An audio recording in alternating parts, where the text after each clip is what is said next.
क्या आपने कभी किसी चीज को लेकर पूरा यकीन किया है और बाद में महसूस किया आप पूरी तरह गलत थे? क्या आपने कभी किसी समस्या की इतनी कल्पना की कि वो असली लगने लगी जबकि वो वास्तव में नहीं थी?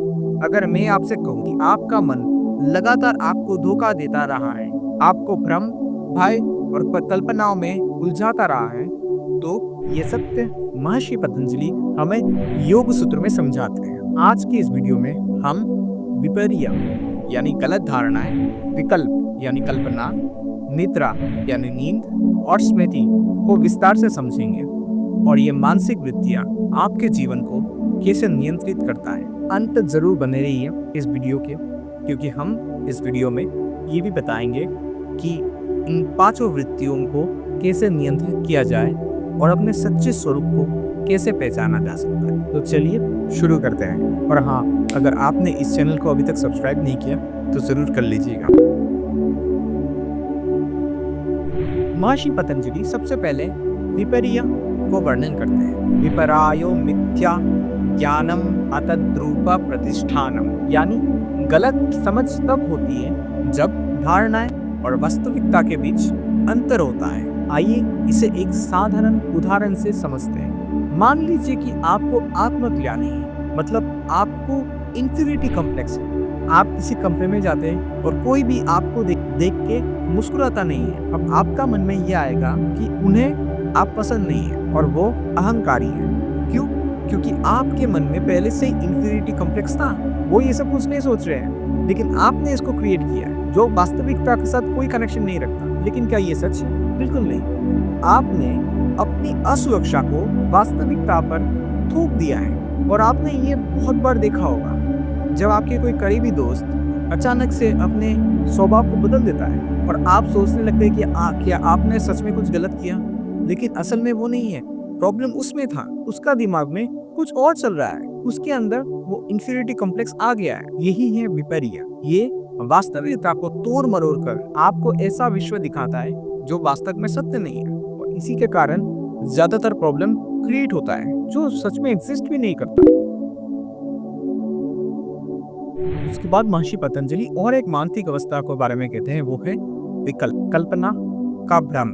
महर्षि कहते हैं शब्द ज्ञान अनुपति वास्तु शून्य विकल्पः, यानी जब किसी शब्द या विचारों के अनुरूप कोई वस्तु नहीं होता तब उसे कल्पना कहते हैं। इसका अर्थ यह है कि हमारा मन ऐसा चीज बना सकता है जिसका कोई अस्तित्व ही नहीं है। उदाहरण के लिए, आपने कभी सिंग वाला खरगोश देखा है? ऐसा कभी नहीं होता। खरगोश तो होता है लेकिन खरगोश का कोई सिंग नहीं होता, ठीक है ना? वो एक कल्पना है। ऐसा ही डर के साथ होता है। अगर कल मेरा नौकरी चला गया तो, अगर मैं कल बीमार हो गया तो, ये सब कल्पना है जो आप क्रिएट करते हैं, जिसका कोई वास्तविक आधार नहीं है और वास्तविकता के साथ उसका कोई कनेक्शन भी नहीं है।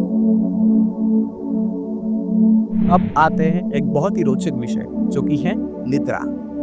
महर्षि पतंजलि कहते हैं अभाव प्रत्याय अलंबान वृत्ति निद्रा, यानी निद्रा वो अवस्था है जब मन शून्यता को अपनाता है। आमतौर पर हम सोचते हैं कि निद्रा सिर्फ आराम और विश्राम का नाम जब आप सोते हैं, लेकिन महर्षि पतंजलि कह रहे हैं कि निद्रा उस अवस्था का नाम है जब मन शून्यता पे होता है। मन किसी भी चीज को ग्रहण नहीं करता। लेकिन गौर करें, जब मन अशांत होता है तब निद्रा नहीं आती। और अगर आप जरूरत से ज्यादा सोते हैं, शरीर बहुत भारी हो जाता है और अच्छा नहीं लगता। यानी नींद भी एक वृत्ति है जिसको संतुलन में रखना बहुत जरूरी है। ज्यादा नींद या कम नींद दोनों ही गलत है।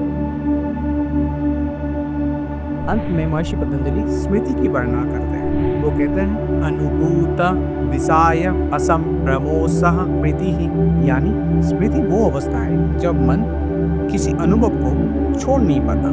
क्या आपको याद है कि 2 दिन पहले आपने नाश्ते में क्या खाया था? शायद नहीं। लेकिन अगर मैं आपसे पूछूं कि आपको कोई पुराना चोट या अपमान याद है जब किसी ने आपको इंसल्ट किया था? आप कहेंगे बिल्कुल याद है। ऐसा क्यों होता है? क्योंकि हम उन्हें अनुभवों में याद रखते हैं जो हमारी भावनाओं की गहराई को छूता है। खुशियाँ हमें लालसा में डालता है और दुख हमें डर और पीड़ा में। अगर हम स्मृतियों से चिपके रहते हैं तो हम बार बार अतीत में खो जाते हैं। और वर्तमान में जीना भूल जाते हैं। लेकिन अगर हम सब कुछ भूल जाते तो जीवन निरर्थक हो जाता है। इसलिए स्मृतियों को भी संतुलन में रखना बहुत जरूरी है। अब तक हमने 5 वृत्तियों के बारे में देखा, जो है पहला है प्रमाण, उसके बाद विपर्य, उसके बाद विकल्प, उसके बाद निद्रा और स्मृति। लेकिन क्या ये सब वृत्तियां गलत हैं? हम नहीं कह सकते कि ये वृत्तियां गलत हैं। पूरी तरीके से तो गलत नहीं है। हमने पहले देखा था महर्षि पतंजलि ने योग को जब वर्णन किया था, उन्होंने वो कहा कि योग चित्त वृत्ति निरोध, मतलब योग मन के वृत्तियों की निरोध का नाम है, मतलब मन के वृत्तियों की कंट्रोल का नाम। हमें इन वृत्तियों को कंट्रोल में लाना चाहिए, इनका विरोध नहीं करना है, हमें बस इनको कंट्रोल में रखना है। जैसे कि निद्रा, अगर ज्यादा निद्रा लेंगे तो भी गलत है, कम लेंगे तब भी गलत है, हमें उसको कंट्रोल में रखना है। ज्यादा इमेजिनेशन करेंगे तब भी गलत है, कम करेंगे तब भी गलत है, हमें उसको कंट्रोल में रखना है। और अगर हम इनको कंट्रोल में नहीं रखेंगे तो हम योग की स्थिति को नहीं पा सकते। लेकिन हम इन वृत्तियों को कंट्रोल में कैसे लाएं, इसे हम अगले वीडियो में जरूर देखेंगे। जुड़े रहिए हमारे साथ ताकि हम इसे गहरे सत्य को और भी ज़्यादा बेहतर तरीके से समझ पाए। अगर आपको ये वीडियो अच्छा लगा तो इस वीडियो को ज़रूर लाइक, शेयर और इस चैनल को सब्सक्राइब करना बिल्कुल ना भूलें। और मुझे कमेंट सेक्शन में ज़रूर बताएं कि आपको इन 5 में से कौन सा व्यक्ति सबसे ज़्यादा तंग करता है। नमस्कार।